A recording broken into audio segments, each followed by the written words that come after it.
ये कहानी हमारे एक व्यूअर मानसी ने भेजी है और ये उनके मामा के साथ हुई एक सच्ची घटना पर आधारित है। कुछ साल पहले मुझे बंगाल के एक छोटे से शहर में फैक्ट्री इन्फेक्शन के लिए जाना पड़ा, जहां काम ख़त्म होते होते मुझे काफ़ी लेट हो गया था। इसीलिए मैं उस फैक्ट्री के पास वाले होटल में जाकर ठहर गया। जब मैं वहां पहुंचा तो रिसेप्शनिस्ट ने मुझे बताया कि सारे रूम फुल हो चुके हैं। काफ़ी रात हो चुकी थी और बाहर बहुत ज़्यादा ठंड थी। इतनी देर रात मैं कहाँ जाता। मैंने उस रिसेप्शनिस्ट से बहुत रिक्वेस्ट करी। मेरी लाख मिन्नतों के बाद मुझे 6th फ्लोर पर एक रूम दिया। पर रूम में जाते जाते उसने मुझसे एक बात बोली। ये सुनकर मुझे थोड़ा अजीब लगा। वो बोला कि आप अपना रूम 12 बजे के बाद बिल्कुल मत खोलिएगा। मैंने उस बात पर ज़्यादा गौर नहीं किया और उसे पानी की बोतल भिजवाने के लिए बोलकर मैं अपना रूम चला गया।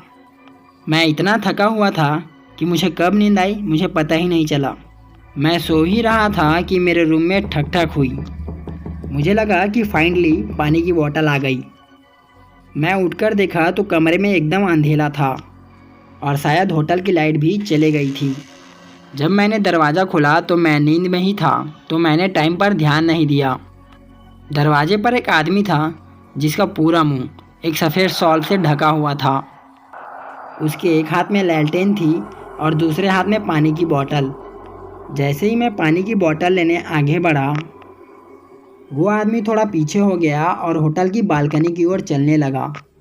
मैं उस पर चिल्लाते हुए आगे बढ़ा, पर वो मेरी बात ही नहीं सुन रहा था। अरे पानी की बोतल तो देकर जाओ। मुझे गुस्सा आ गया और मैं उस आदमी का हाथ पकड़ लिया। वो एक पल के लिए रुका और पीछे मुड़ा।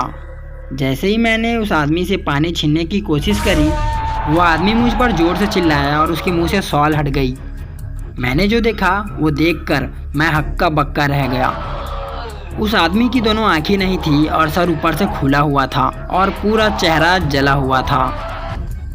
मैं एकदम से बहुत ज़्यादा घबरा गया और मैं तुरंत अपने कमरे की ओर भागा।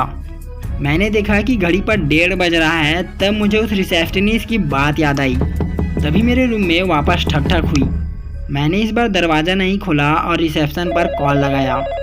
रिंग बजती रही पर किसी ने भी फ़ोन नहीं उठाया। मैं सारी रात दरवाजे पर ठक ठक की आवाज़ से काफ़ी ज़्यादा डर गया था और सुबह होते ही मैं रिसेप्शनिस्ट के पास जाकर उसे खूब डांटा।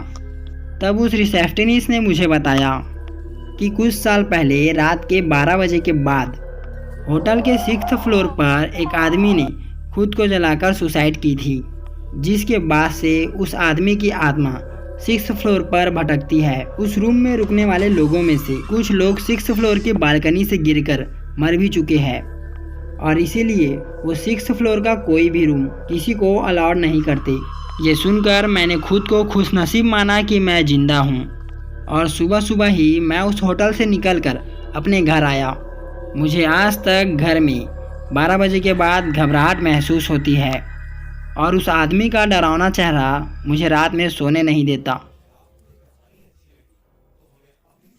सब्सक्राइब करिए और सुनिए हर संडे एक ऐसी सच्ची हॉरर स्टोरी।